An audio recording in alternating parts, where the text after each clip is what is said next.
Fiction invites us to shift our perspective and imagine realities outside of our own. The finalists for the 2024 National Book Award for Fiction introduce us to protagonists who attempt to outrun the ghosts of their ancestors, contemplate the martyrdom found in art itself, and reclaim their own narrative and humanity directly from the oppressor's text. Through reading, we see these characters grapple with monotony and mortality, and what it means to remain loyal to people in a place that you left behind. Collectively, the 2024 finalists critique, center, and celebrate the written word. The panel chair for this year's National Book Award for Fiction is Lauren Groff, a 3-time National Book Award finalist for fiction and the author of, most recently, The Vaster Wilds.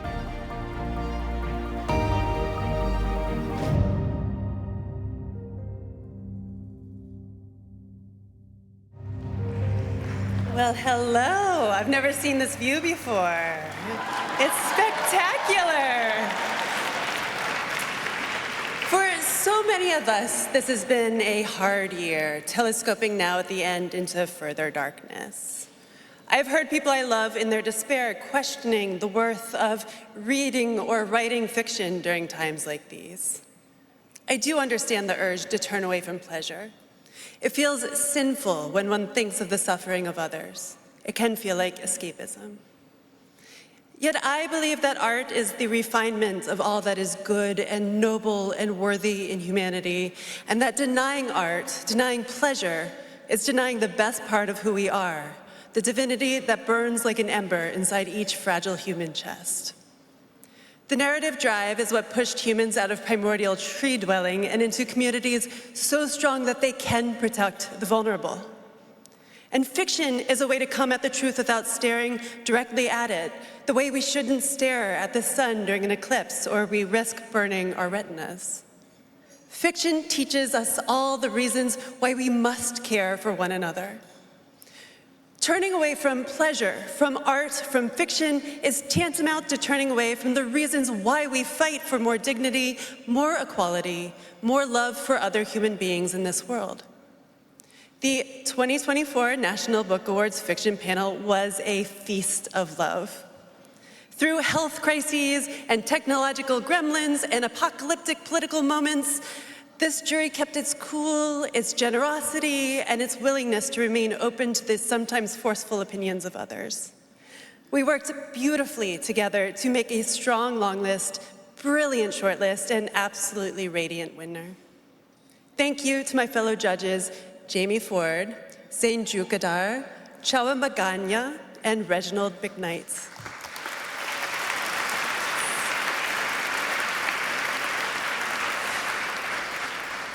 One brief note to the finalists. I've been where you are, and I want to tell you, though you may not be able to hear me through all the blood pounding in your ears right now, I hope you take the knowledge into the world beyond this evening that every single one of you deserves to win this award.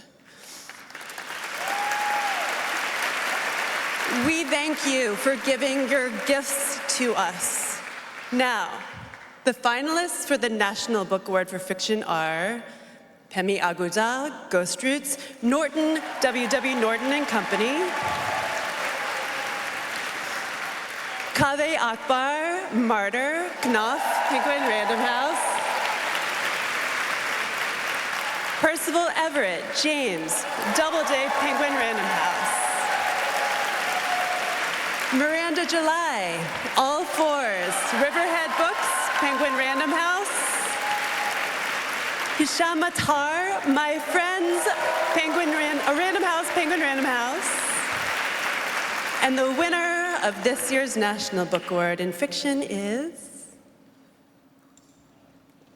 Percival Everett for James.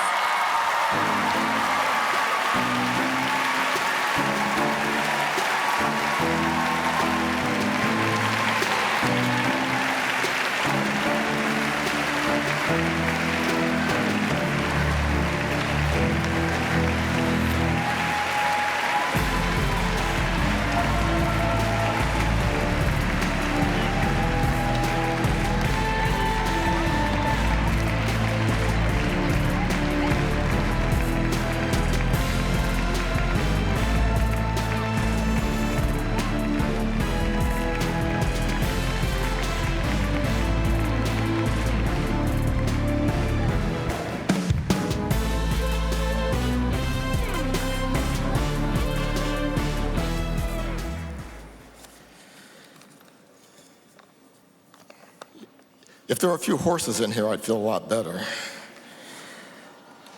I want to thank the National Book Foundation and the judges for putting their reputations on the line here.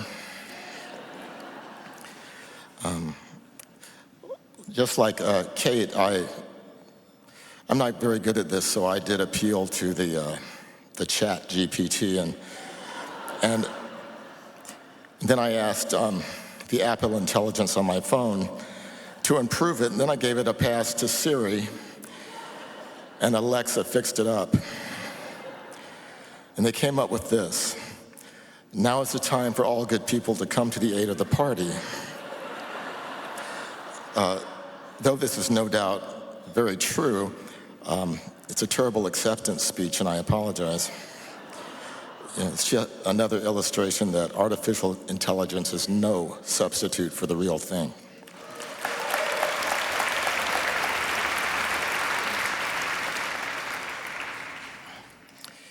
2 weeks ago, I was feeling pretty low, and to tell the truth, I still feel pretty low. And as I look out at this, so much excitement about books, I have to say I do feel some hope.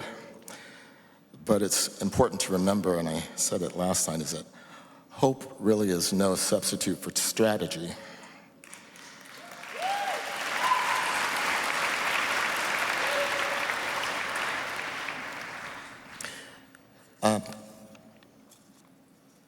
James has been nicely received in the U.S., and I owe a lot of thanks to my publisher, Bill Thomas.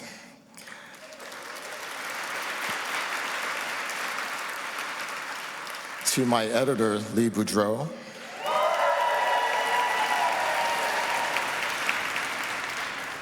To my sadistic publicist, Michael Goldsmith. And to everyone at Doubleday. And I have to say that I also owe some thanks to Grey Wolf Press.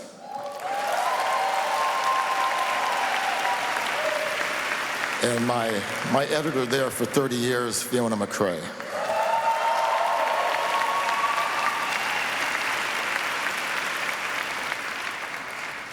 And with great affection, someone I call the mob boss, my agent, Melanie Jackson, who just tonight asked me, how many hours did you spend on the new novel? And I have to thank my teenage sons, Henry and Miles, whose near complete apathy about my career helps me keep things in perspective.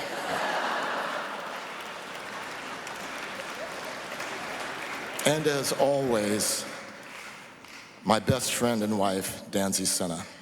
Thank you.